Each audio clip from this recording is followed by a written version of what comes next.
എന്നോട് വിശേഷമൊക്കെ സുഖമായിട്ടിരിക്കുന്നു.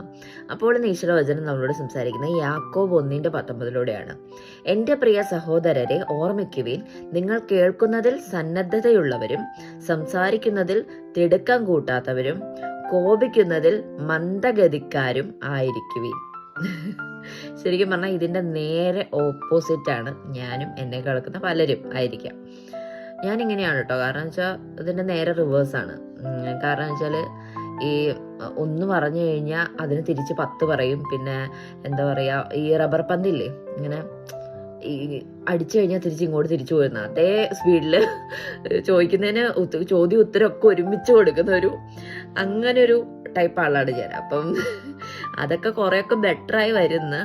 അപ്പം അതാണ് പറയുന്നത്, നമുക്കിങ്ങനെ നമ്മുടെ ഭാഗത്ത് പല നെഗറ്റീവ്സും ഫോൾട്ടും ഒക്കെ ഉണ്ടാവും. പക്ഷെ ഈശോ പറയുന്നു നമ്മളിതൊക്കെ നിയന്ത്രിച്ച് ഇങ്ങനെയുള്ളവരായിരിക്കണം. കോപിക്കുന്നതിൽ മന്ദഗതിക്കാർ. അതായത് ഞാനിപ്പോൾ ഇങ്ങനെ ഈ സൈക്യാട്രി അങ്ങനെയുള്ള ഫീൽഡിലൊക്കെ വർക്ക് ചെയ്തപ്പം എനിക്ക് അതൊക്കെ ആ ഒരു ടാലൻ്റൊക്കെ ഇങ്ങനെ കിട്ടി തുടങ്ങി. കാരണം വെച്ചാൽ എത്ര ചീത്ത വിളിച്ചാലും എന്തെല്ലാം ചെയ്താലും ആദ്യമൊക്കെ നമ്മൾ റൈസ് ആവായിരുന്നു. പക്ഷെ ഇപ്പം നമ്മൾ എല്ലാം ഇങ്ങനെ ഒരു കുലുക്കൊല്ലാണ് ഇങ്ങനെ കേട്ടുകൊണ്ടിരിക്കുക. അപ്പം ആ ഒരു സ്വഭാവം ആയിരിക്കട്ടെ എന്നാണ് ഈശോ വചനം പറയുന്നത്. അപ്പം ഈ ഒരു വചനം എല്ലാവരും യാക്കോബ് 1:19 വായിക്കുക, ധ്യാനിക്കുക. ഈശോ പ്രത്യേകം അനുഗ്രഹിക്കട്ടെ. അപ്പോൾ കൂട്ടരെ ഇപ്പോൾ പോകുന്നു, പിന്നെ കാണാം. ബൈ.